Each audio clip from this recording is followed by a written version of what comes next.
Good afternoon. We'll go ahead and get started with our meeting today. We're first going to start with our delegates, and I'll hand it over to Vice Chairman Smith. Okay, good afternoon. I'll just read this one time. We have several that have asked to speak tonight, so I'll just read this one time, and so all of you that have signed up to speak, just adhere, please. Thank you for your interest in addressing the Hamilton County Board of Education. During your presentation, please address the board as a whole, not individual board members or administrators. Also, please do not present complaints or concerns you have about an individual employee of the school system. If you wish to voice those complaints and concerns, you should contact the central office and ask for a meeting with the superintendent, since the superintendent is responsible for individual employees. Please limit your remarks to 5 minutes. I will tell you when you have 1 minute left. You may begin when you're ready. The clock is up here on the wall, and there's no particular order here, so Zach Myers, if you would come up, please. Zach Myers. Zach, are you here, Mr. Myers? No? Okay, what about David Kelman? Mr. Kelman?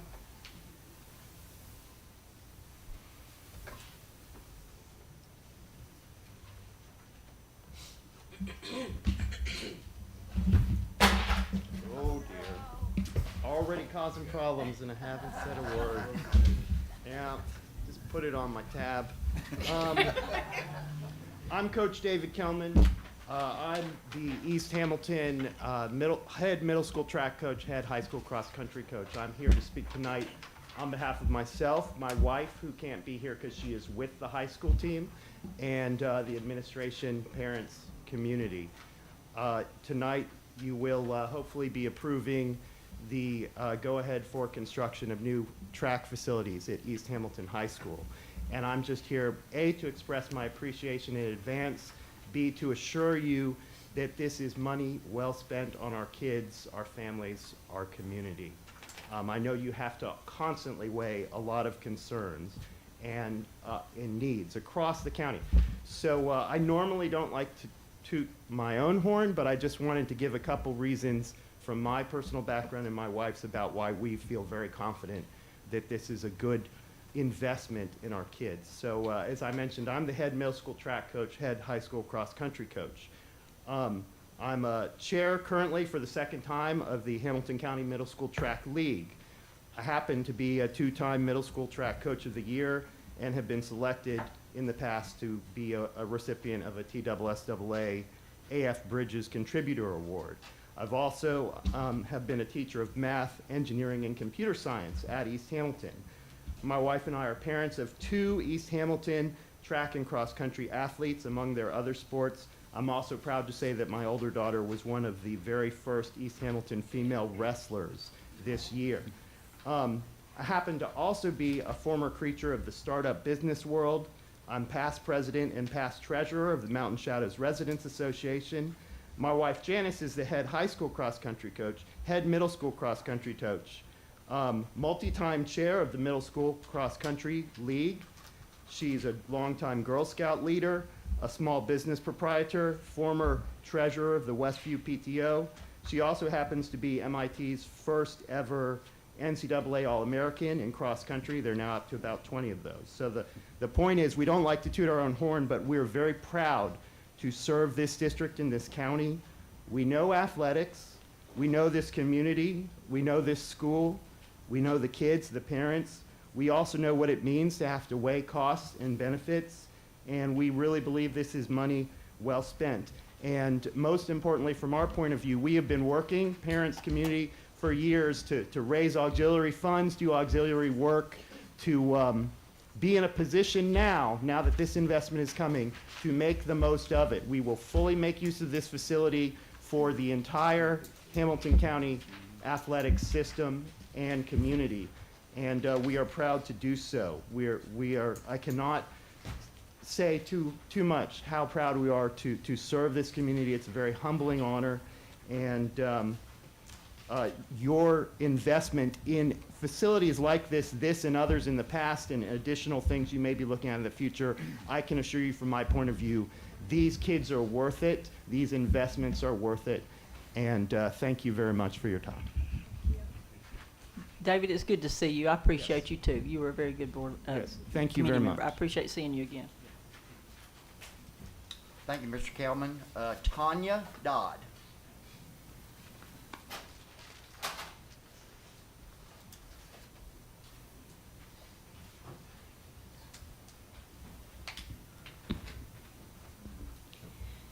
Good evening. As you all know, I'm a former Hamilton County school teacher of 8 years. I am here this evening to shed light on what teachers are having to experience on a daily basis. I remember being a young girl and loving school. I worked hard to get good grades, and I loved learning. I also had some exceptional teachers in my life who I adored. I was thankful for the boundaries I had in school and the respect that was expected from my teachers and principals. There was a healthy level of honor and respect toward teachers and principals then that we often do not find in today's culture. I knew I wanted to be a teacher from those young years in high school. Teaching was a calling that God placed in my heart to be there for young children going through hard times and to be a person in their life that was steady and had good intentions for them. As a single mom, I returned to school while my son was in elementary to finish my bachelor's in multidisciplinary studies. I was excited and optimistic about my future and the influence I would be able to have on young minds and encouraging them to be the best person they were created to be.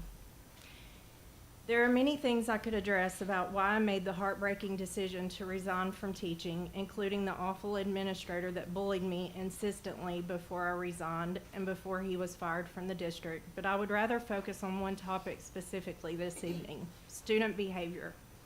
It is out of hand, to say the least. It is discussed here often. It is discussed in homes and family and friendly conversations across the entire county, and it is most definitely discussed amongst teachers. I'll give you one example of behavior that was out of control a few years ago in my classroom. I had a student come from out of town who identified as a furry. None of us had ever experienced this before, so I was told to let the student do what he wanted and pass him on. I wanted to look the child in the eyes and tell him he was not created in the wrong body, and God had a beautiful plan for his life. I was terrified to do it, though, and didn't. I definitely regret not saying that to him. Not only was that child not addressed appropriately and not held to the code of acceptable behavior with his walking around my class meowing while everyone else tried to work, but the other children were no doubt affected by this situation. I couldn't talk to the other parents about what their children were going through because I would have violated a HIPAA law, since this was considered a mental illness. I was heartbroken. The fact that the administration did nothing to enforce the code of acceptable behavior in this situation caused problems not only in my classroom, but the entire school. After that situation, I saw the violence of students start to increase in the school I was teaching in. This story is really no different than most stories from every school environment where teachers who have walked away have trustingly told me their experience. Teachers have no support in holding students accountable for their behavior. Kids are not dumb. They see one kid getting away with anything that goes against the code of behavior and not being held accountable. You can bet they see the opportunity to do it also. I had some amazing students who wanted to learn. They were ready when they walked into the classroom, and it was extremely unfortunate that the misbehavior of the small number of unruly students was not addressed so that the students who were there to learn were respectful could get the education they deserve. I have been out of the classroom 2 years now and can only imagine the problems teachers are facing. As you know, over 400 teachers resigned from the district last year, and every single one of them I talked to refuses to go back to teaching. This is a travesty. You have literally run off the very people who wanted to teach, were called and destined to teach, and at one point gave all of their life to educating children because that's what they wanted to do no matter what. At this time, I call on the former teachers of Hamilton County who have walked away with their hearts broken to be bold and stand up and speak the truth. I know this is not easy, but I want you to know you are not alone. I hope you will be brave and courageous for the children who are still in these schools and are not getting the education they deserve because of the out-of-control behavior that is not being dealt with. Superintendent Robertson, Deputy Superintendent Stewart, and board members, you have a God-given responsibility to keep these children safe and protect their innocence. I'm standing in the gap to hold you accountable right now, but at some point you will have to answer to God who gave you this responsibility. Thank you for listening.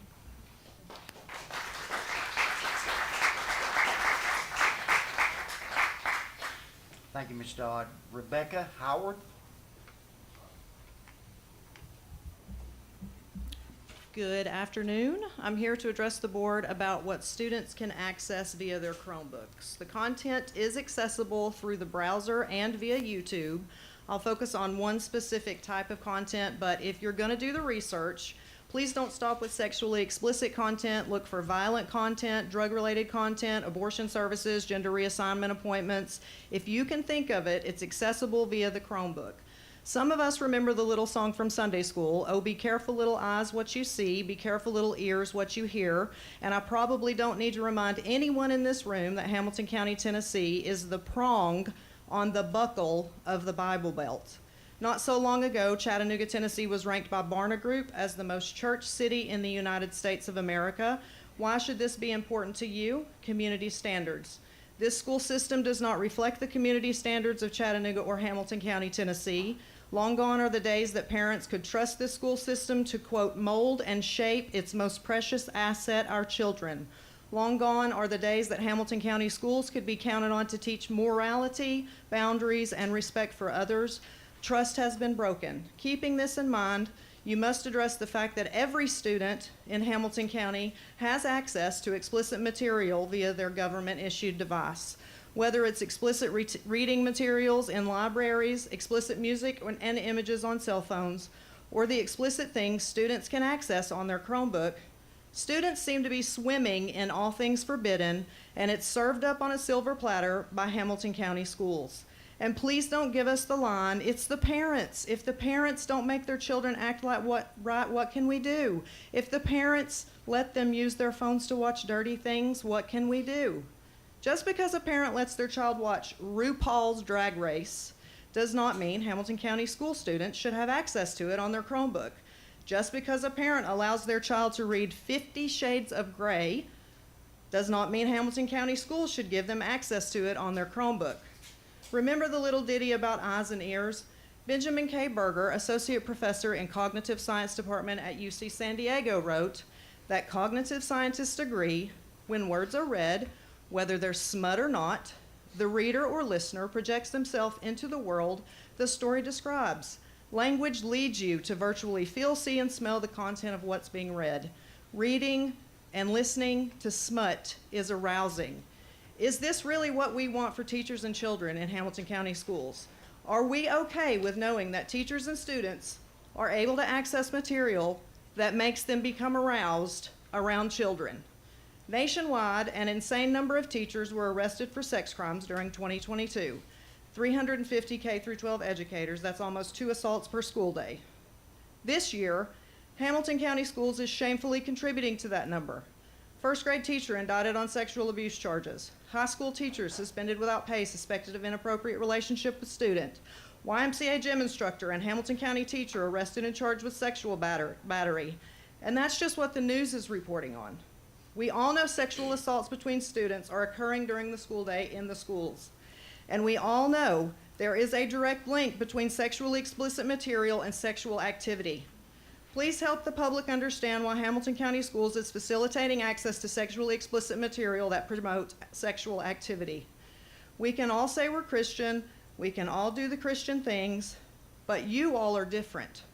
You all have been appointed by God according to his divine purpose. Whether you're Christian or not, you all have a responsibility to God that we, the elected people, do not have. Unelected people. According to God's word, Those who are elected, those who serve in government are ministers of God for good. You are to protect those who do what's morally right, as well as do something about those who do what's morally wrong. You are the watchmen on the wall, the gatekeepers, the guards at the door of the school building.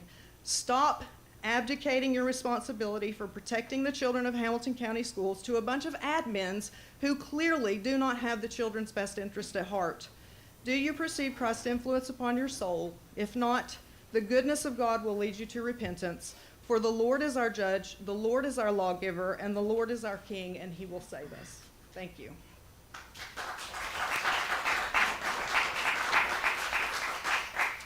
Thank you, Ms. Howard.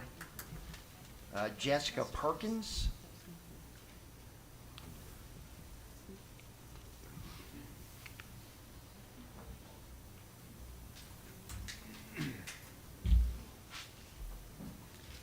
Members of the board and executive committee, I am here today to address the broken trust and lack of transparency with parents, teachers, and students due to the implementation of restorative justice practices in Hamilton County Schools. My name is Jessica Perkins. I am a former teacher with the district, a mother of 2 children, and a bonus mom to 2 more. About 7 years into my decade of teaching with Hamilton County, restorative justice practices were implemented. Teachers were no longer given authority to give meaningful consequences for student misconduct. Administrators or other school personnel would take the child on a walk, give them a snack, and return them to class. Students quickly recognized that they weren't getting in trouble anymore. They became smug and disrespectful. Did you know restorative justice started in the prison system? It was never meant to be in schools. What does restorative justice look like in schools? According to edutopia.org, restorative justice is not a behavior management technique. Instead, focusing on taking time to build relationships with students, which is not a bad thing on the surface. This article goes on to say, in turn, we're able to humanize ourselves with our students by shifting from transactional relationships, i.e., I'll use restorative practices if you change your behavior, to authentic relationships, i.e., I'll use restorative practices as a way to strengthen our connection. Either way, these are Marxist beliefs. By following this practice, you are asking teachers to reason with students and use the power of their relationship to coerce them into correcting their behavior. This is manipulation and has not been effective for long-term change. When those in authority of the child put themselves as equals in the relationship, they set themselves up for failure. Their assumption is that the relationship will hold weight in how the student reacts. This is wrong. By following this practice, it is giving the child the ability to say, no, I don't want to change, and why should I, since there are no consequences for my choices? Authority figures have put themselves in a power struggle and lost. In addition, the other students are watching. When situations are handled this way, it sends a clear message that disrespect is tolerated. Just today, an article was published on townhall.com asking if restorative practices really work. In the article, the author states, public schools across our county have adopted restorative practices to manage student discipline, claiming these policies restore the relationship between the victim and bully while lowering the racial student discipline disparities. The reality is that parents fear sending their children to school due to safety concerns, and teachers are fed up with the lack of support from administration when they must discipline students. She goes on to explain restorative circles. The goal of these circles is to talk through the incident from the perspective of the bully. The author continues by explaining that the desired outcome is for the bully and the victim to reconcile. However, this only works if the bully actually cares about their victim's feelings. In the Code of Acceptable Behavior and Discipline, our superintendent, Justin Robertson, wrote a letter to Hamilton County school families saying we must have a safe and secure learning environment where all students feel welcome and included. He also stated we expect excellence and have high expectations for how students conduct themselves in the school environment. How are victims feeling safe and secure when those who bullied them are still roaming the halls? When safety is a student's primary concern at school, student rights are being violated. Currently, there is no relief from bullying. There is no relief from disrespect. There's no hope of change. These things have created unnecessary anxiety and depression among students and teachers. These practices have proven to be ineffective and have restored nothing. Instead of spending your proposed $5 million to seed coaches by putting a Band-Aid on a gaping wound, the core issues need to be addressed. Responsibility taken and consequences given for actions, regardless of sex, race, color, creed, religion, national origin, or disabilities. Seed coaches will not solve school behavior problems because their goal is to continue using the same ineffective restorative justice practices. Instead of wasting taxpayers' money, why not use that money to give teachers a much-needed raise, update decrepit facilities, and so much more? Hold students accountable for the COAB. Right now, it is a joke on paper. Only then will you start to see safer schools, happier students, and teachers who are able to do their job. Proverbs 18:5. Thank you. Thank you, Ms. Perkins.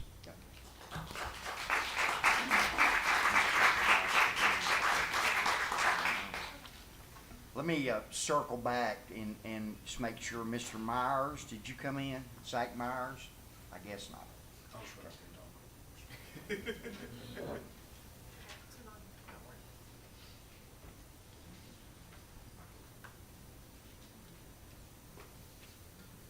Harriet Reed. Miss Reed?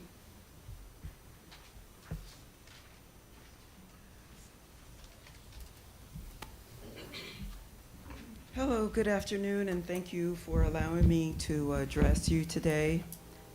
I didn't prepare any remarks, but I do want to speak about the student goals. The student goals here, one in which I found problematic was to provide an environment in which students can learn personal and civic responsibility for their actions through meaningful experiences as school citizens. Now, the goal itself isn't disturbing. However, I'm from California. I just moved here less than a year ago. So, you know, some of this really gives me the heebie-jeebies, let's just say, because this kind of sounds like you're trying to take kids down the road of being a social justice warrior. That's what they do in California. They teach children to protest and have, you know, activism against some things that teachers and other people don't like. And I think it's a mistake. I think those are jobs better left to the parents. I'm hoping that you're not taking it that way. But also, when I saw this, I'm wondering if the teachers have a responsibility to the children to do the same thing. And when I found out on Monday that there was a teacher that showed up, a male teacher showed up at an elementary school dressed in a pink wig and women's attire, and I was really appalled. I think that there should be some rule somewhere that has a dress code, maybe. I don't know. I retired as human resources. I tend to recall there probably are dress codes that people have to adhere to. And somehow, when that gentleman came to the classroom or to the office, no one sent him home. Instead, they sent him to the classroom, is my understanding. And at some point, an aide showed up. And I guess that was to make sure that nothing inappropriate was said to the poor first grade class that he taught. I'm sorry, I want to apologize to interrupt you, but if you signed up here at the board meeting to speak, you must address something on the agenda. I am. The student goals But to provide an environment in which students can learn personal and civic responsibilities for their actions through meaningful experiences. I'm sorry, can you point out on the agenda what item you're speaking to? School goals, I hope I get my time back. School goals, and it's number 5, and it's saying here that you want students, they can learn personal and civic responsibilities for their actions Okay, through you're, meaningful experiences refer- as school citizens. I just want to be clear, you're referring to board policy 6.100, correct? That's correct. Okay, you absolutely can have your time back, but it was not clear to this entire board what you were speaking to, and we have I to stick to see. board policy. So, I mean, I agree, should have her time back. Thank you. Thank you. You might also want to look at the rights and responsibilities. That's number 6.301. That's number 12, refrain from behavior which would lead to physical or emotional harm or disrupts the education process. I would think that that would also fall under the rights and responsibilities. If the student has that responsibility, I would guess that the substitute teacher would have the same responsibility. And I don't know, for me personally, I even though I know it's a long way back, I can remember being that young, and this would have definitely given me emotional harm. I know that I would not have been attentive to my studies. I would have been glued to the pink wig, you know, and trying to figure that whole thing out and why this man was asking us to call him Mrs. whatever. I think it's extremely disruptive to students. I think it's very unfair to have put them in that position. I think that when you do that, when you have no standards for teachers, then it's impossible to have standards for students, because I always looked up to my teachers. I saw them as a role model as to how I should dress and carry myself. And when the teacher fails to do that, that is, in my opinion, emotionally harmful and harmful to their learning environment. And I also think that, you know, a lot of the other things that were said here tonight, it really is very sad. I was hoping that when I came from California that I would find a much better situation, and for the most part, I have, but not here in the schools. When you start talking about equity and restorative justice and all this other stuff, it is demeaning, actually. I'm assuming that, you know, you expect that a person that has a different skin color, in other words, a minority, or a person who has a low socioeconomic background, that impedes their ability to learn, and I can assure you that it doesn't. Every child should be taught the same thing, and when children don't have immediate consequences for their actions, they just ignore them. And that's exactly what I would have done as a kid. My parents had to continuously bring me back in line, and I do mean continuously. Thank you. Good to see you here.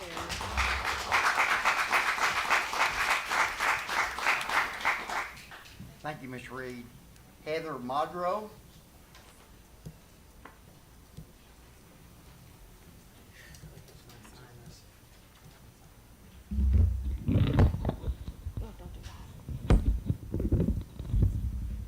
Sorry, I am literally like 4 weeks out of surgery.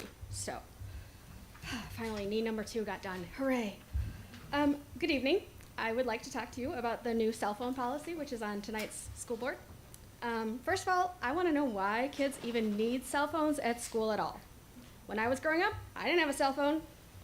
Not through elementary, middle, high school, even college. I mean, sure, right? If I didn't need one, today's kids certainly don't need one, right?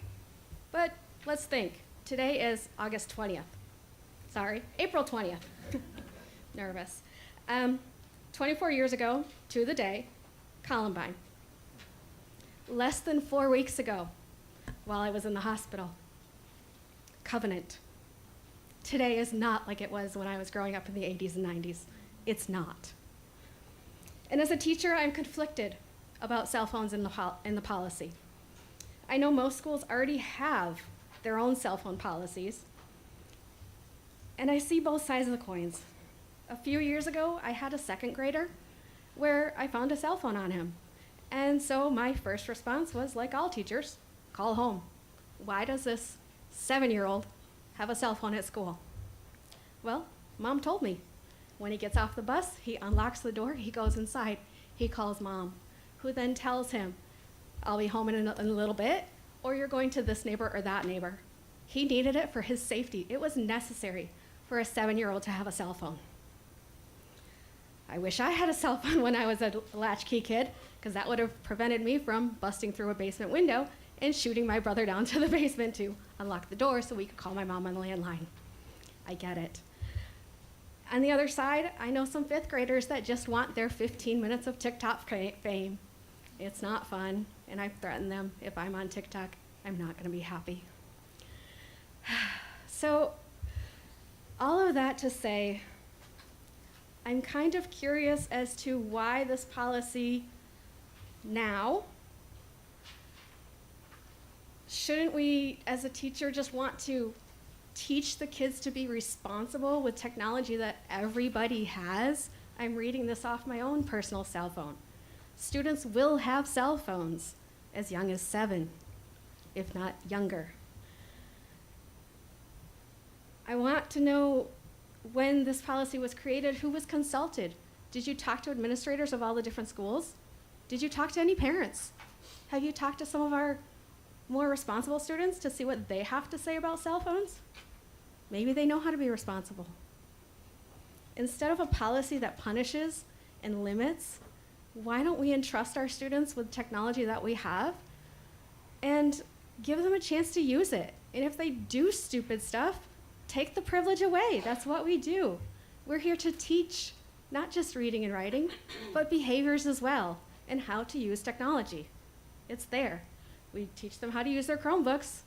We need to teach them responsible technology citizenship with their own cell phones as well. So I hope between now and the vote, you talk to all stakeholders, parents, students, administrators, to find a best policy that works for all students and not one size fits all. Thank you.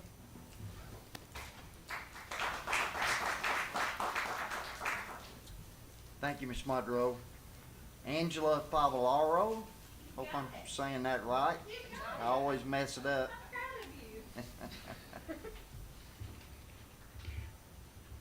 Hi all, I'm Angela Favaloro. I'm a parent in District 5.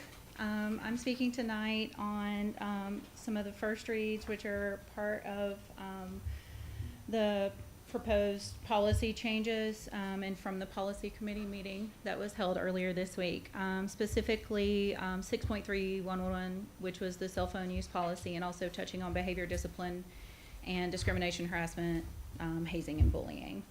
From the policy committee, I feel like the district has proposed a pretty sound policy, hopefully with maybe some exceptions around letting the professionals that we've chosen to put in our classroom use all the tools available if they're available, especially for literacy and gaps and things like that. So if kids have a phone and that is something they can manage and it can be used responsibly, why wouldn't we allow that tool to be used? I would say there were some statements about not caring what students want and things like that at the policy committee meeting that were a little just concerning. Children that don't feel heard or supported do act out. They really are mirrors of our communities and have a lot of the same issues and reflect our communities. I would find that this would be a grand opportunity before your second read and your next policy committee meeting to engage and empower your student governments to weigh in. Because when people, including our students, are part of the decision-making process, they take pride in the process that they helped create. Giving them a say in this and how that rule should be expressed, they'll actually work together to enforce it. Secondly, there were conversations of withholding cell phones altogether. And for me, that, especially for high school, it makes a little more sense in elementary school. But in high school, to me, I think that raises definitely a safety concern. Earlier this year, I reached out to the district about what the requirement is for timely notification to parents about active threats, and there isn't one. If there's an intruder or a fire or something like that, I understand there are limitations around chaos and orderly disbursement of students, but also as we've seen in many of these situations, those inside cell phones are what save lives sometimes. Other safety concerns like bullies, brutality, from adults in law enforcement and sexual assault. I think our students should be able to have that on them. The policy says that they keep it off and away and appropriately managed. And I think this boils down to individual accountability. I think that we shouldn't punish all the students in our district because we aren't holding individuals accountable for their poor behavior. I think that would lend to, you know, bullying, harassment, hazing, and we would hold them accountable the same way we would adults, just like we would an educator who decided to take photos of minors or their coworkers and then share it with other adults to circle the internet with the intent to do harm and exploit and harass and bully their coworkers. We would hold that individual accountable and not necessarily every single educator or student for people's individual behavior. So I hope that we have some really thoughtful discussion. It would be great to see how our students can play a role in this, because you'd be surprised what kind of ideas they come up with. And, you know, they're going to be running this country pretty soon. And so they probably have some really good insight as to how they can manage it for themselves, and would probably be big advocates if they're part of that process. Thank you. Thank you. All right, thank you to our delegates. We'll move into our presentation portion of the work session. And tonight we have a presentation and an update from the Partnership Network. And I think I can just turn it over to you, can't I? Yes, thank you, That's Chair great. Robinson. I'm Valerie Armstrong, Chair of the Hamilton County Partnership Network. So thank you for allowing us some time on the agenda today, school board members, superintendent. I do want to take a moment to recognize the partnership board members that are here. I was just going to ask them to stand.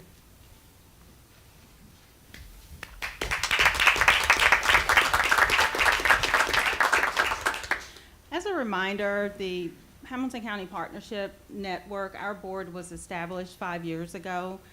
We are wrapping up our 5th year as being a part of the board. The board was established through a memorandum of understanding between the Hamilton County Department of Education, the Tennessee Department of Education from a state standpoint, and our positions were appointed. And we worked together very closely over the last 5 years. This is the 4th year that we're coming before you with a set of recommendations in regards to the schools that fall within the partnership network. And I do want to take a moment to also thank the teams that are within the partnership schools and those principals that are here today for their hard work and working with us, their patience for just being a part of our conversations, opening the doors for us to visit the schools. So I'm not sure if all the principals are here today, but I do want to recognize we've got Woodmore, we've got Brainerd, we have Orchard Knob Middle, we've got Orchard Knob Elementary School, and Dalewood. So thank you all as well. So this is our last presentation in regards to recommendations in front of you. And we're going to go out with a bang. So I'm going to walk you through our recommendations, and they align with the previous 4 years that we have presented recommendations to each of you. I know that you all have seen the presentation, but I'm going to walk through, and glad that this is working since it hit the floor earlier. So I'm going to breeze on through here. The first area that I want to speak with you about is as a result of our 5 years, the work that we've done over the 5 years, we are really going to pull all that into a report that is a summary of all of our recommendations. It's going to include some best practices, lessons learned.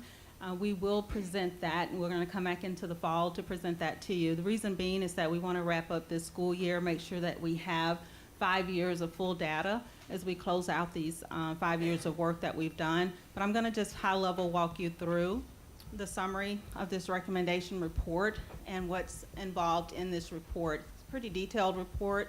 The board has worked really hard on it. We're going to have a section in here that's focused on key factors of successful implementation. We do feel that the work that we've done over the last 5 years, and this model I'll also share for those that aren't aware, is the first and only in the state of Tennessee. And we do feel like it's a model that works if it is focused in on and prioritized around the way that it was for the work that we've done. So we're going to talk through what those success factors look like, the lessons learned along the way for us, and then the network school performance. We also have a summary and recommendations. The network school performance, that's where we'll have all the data from over the 5 years and where we've had improvements, areas that we'll see some opportunities for continued growth, but we do want to highlight the goals and things that we've been able to accomplish there.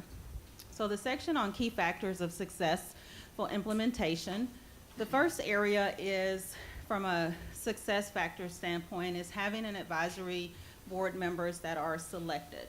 And it speaks in the report about the fact that you want to have the right individuals on the board. And it's ultimately about individuals that are here, and our sole purpose is ensuring that we're focused on the kids, the education that the kids receive within the school system. We're not here on a personal agenda. This isn't something that we get paid for. It's voluntary for the last 5 years.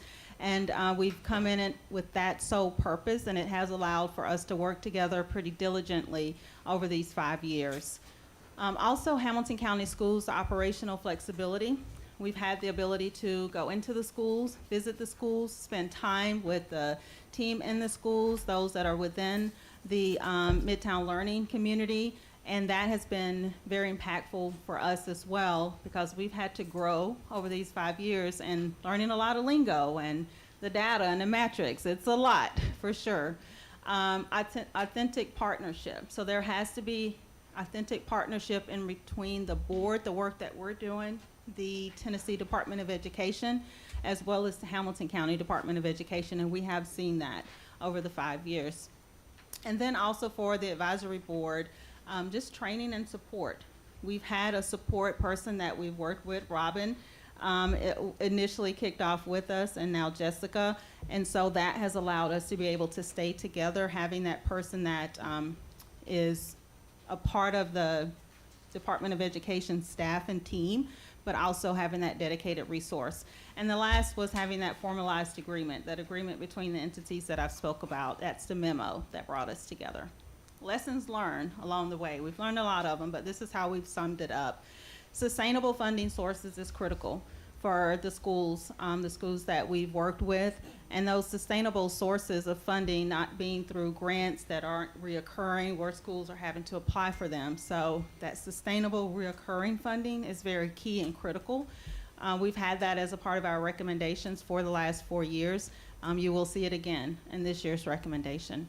Teacher retention is very key as well. Our students need to have those relationships that they're building with their teachers, and the only way that they're going to build those relationships is through having the same teachers there year over year. So it's been very critical for us to ensure that there's a process in place to where teachers want to stay within the schools. They want to come back, and they want to be a part of the environment there within the schools.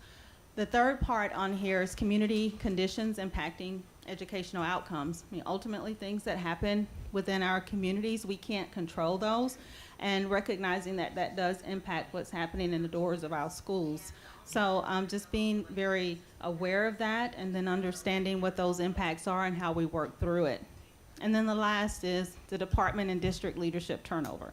This is an opportunity for us as well, because while we've been pretty steady for the last 5 years, there has been turnover at the state level. There has been turnover within the school district. So that in itself causes us to have to restart a bit, because we have to get back up to speed with whoever the new superintendent is, the deputy superintendent, who's the commissioner. So that's that was an opportunity along the way there as well, because there wasn't that consistency in those roles as it was on the board. So what are our recommendations? The first that you'll see on here is establishing a partnership network to support schools in need of improvement. So this model, as I said, is one that we feel like really works. And so our recommendation is that the state and the school districts keep this particular model in place and replicate it across the state. There are some factors to keep front of mind. As I said a few times, we've been in place for 5 years. That's a long time to be on the board voluntarily. So one of our recommendations here is maybe have 3-year terms, shorter terms, individuals that can rotate in. I've been chair the entire 5 years, so there's an opportunity to switch out those chair roles. There's some good work that could be done there. There has to be that liaison that I spoke about between the state and the school district, and having that person in place in order for this structure to work. That's very critical as well. I'm not going to read every bullet point here because you all have those in front of you, but this is our first recommendation, that we do feel that this model works and that it should be replicated. The second, Could we get a printed copy, or at least a digital copy, if possible, and we could just be emailed to us later? yeah, I think it was sent over, but we'll make sure. Yeah. Thank you. Yeah. Recommendation number 2, consistently and authentically implement an educational equity policy. We've shared this over the last few years. And, having Marsha in her role is pretty key, because we unanimously, the school board, you all passed an equity policy here for our school system. And that is something that we've been able to fall back on with the work that we've done, and being able to just hold ourselves accountable to that. So that's one of the recommendations there. And you're going to see this next bullet in here a few times in regards to equitable practices. The first being differentiated pay scales. That has been a game changer for us within our schools. We continue to speak about it, and we will continue to speak about how important it is to have funding in the budget that is reoccurring to be able to provide this differentiated pay scale to retain teachers within our school system and these particular schools in general. Also, the additional compensation for professional development outside of regular contract hours has been critical also. Investing in our teachers' growth and development, it's pretty key. Also, the sustainable plan to ensure that students have access to internet and portable technology. And from our understanding, conversations that we have had, that's a part of the plan moving forward, but we wanted to make sure we put it in writing. That's a part of our recommendation. And just examining, other current practices and areas, such as zoning and capital improvement spending as well. The third recommendation that we have is develop policies and practices to ensure the retention of high-quality teachers and other positions necessary to address our student and family needs. You're going to see again within this where the differentiated pay is pretty instrumental in us being able to retain high-quality teachers. And we know these are tough schools. They're dealing with some tough issues, and it's not just the teachers, but it's other staff that's important. The behavioral health. Those positions that are there to be able to support teachers and staff. And so that continues to be a part of this final list of recommendations for us, and ensuring that the schools have what they need in order to teach the students, focus on the students, but also address any issues that arise throughout the way. And then the fourth recommendation is establish processes that ensure equity in educational funding is sustainable. And that goes back to the budget. That goes back to evaluating where we have reoccurring funds that are going into the schools versus where there are competitive grants that the principals and the staff have to apply for. That takes a lot of time, and it's not guaranteed. It doesn't allow for sustainable planning for staff within the schools. And then also, it doesn't guarantee when they're having to compete for these grants that they're able to have the funding that they need to sustain the programs that they've started to see success with within the schools. So sustainable, reoccurring funding is necessary. Those are our 4 recommendations. As I said, we'll be back in the fall in regards to presenting our overall findings report that will have a lot of data that's embedded within it. We also invite you to come out to our last board meeting that we will have in regards to our public meetings. We've had public meetings over the last 5 years, and that's going to be in June. So we hope that we'll be able to see you all there. And again, thank you for time this evening, and I'll entertain any questions that anyone may have. Great. Mrs. Jones. Excuse me, I don't have any questions. I just wanted to say to the Partnership Advisory Board, thank you, because when we started on this journey, it was tough. We were in a tough spot. So I want to say thank you to you all as community citizens for dedicating 5 years of your life to Hamilton County Schools. And I know it has not always been an easy journey. I want to thank Robin, Governor Lee, Governor Haslam when this body of work started, former Commissioner Dr. McQueen, Yes. Commissioner Swin, Dr. Kelly, Dr. Johnson, and now Dr. Robertson and his team and all of Hamilton County Schools for believing in what we knew we could do here in our school system, and turning our own schools around and being that body of work. So Tweety Bird.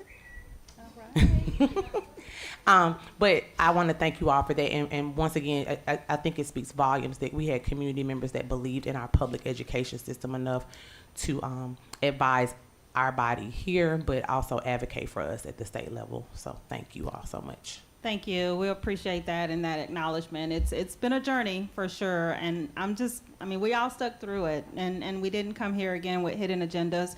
It was truly about our dedication to the schools and the commitment that we made when we agreed to be a part of this board. So we've learned a lot along the way, and our goal is for it to be sustainable, the improvement that we've seen within the schools. Thank you. Well, if there are no other comments, I also want to express gratitude. Mrs. Jones said so much of what I also think and feel. Kritza and I were locked arms on this topic, probably a little over 5 years ago. And it was very controversial and really, really difficult for the board and the administration to determine the right path. And we got really lucky that we had such an amazing board, the community group that you all are, come alongside us to do this work. And I just can't thank you enough. And I know that the children of District 4, District 5, and probably District 11 now too, and any other district or the county really thanks you so much for your work. And I wish I'd realized that this was your last presentation, or I would have had awards made for you. Because Lord, y'all need. Oh, whoops. Okay, good. Oh, y'all are coming back to ball. Okay, good. So I just can't tell you thank you enough. It's been a pleasure to get to know all of you and to sit in on your board meetings. The thoughtfulness, the care, the true, genuine desire to see all students succeed just radiates from all of you. So thank you so much. Thank you. You're welcome. Thank you.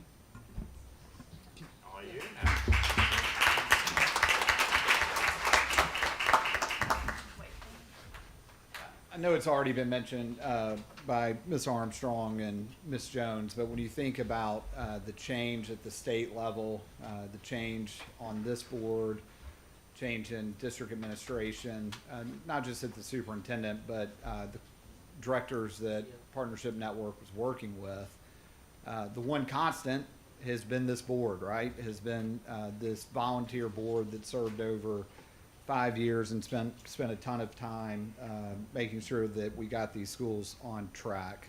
I would be remiss also not to mention Robin Kopp. Robin, Hamilton County native that stepped into a difficult role and has done amazing work. So Robin, appreciate what you've done. A couple of things I want to point out. When you think about turnaround work, it's really difficult, and most people will talk about the length of time that it makes and the number or percentage of schools that you can turn around.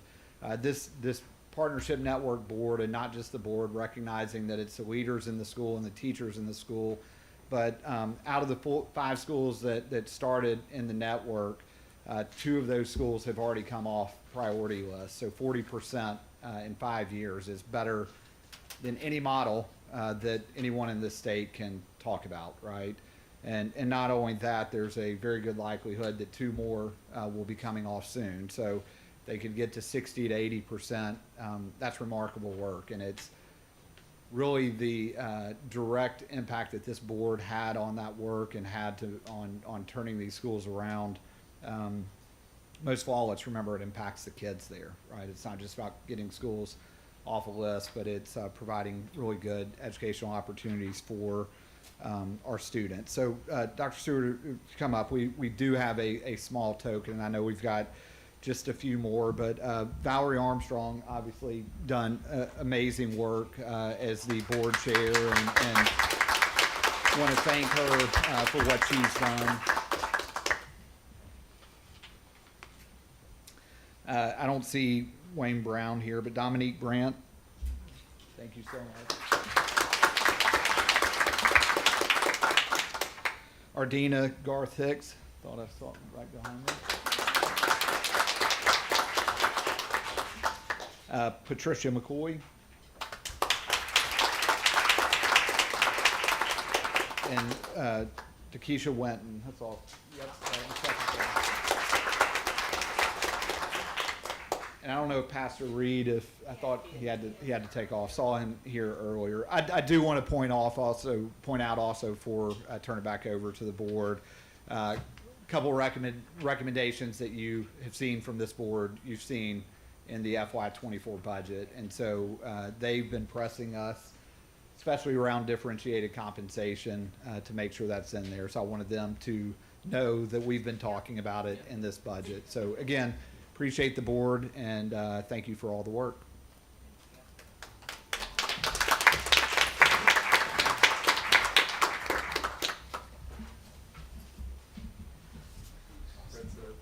Yeah.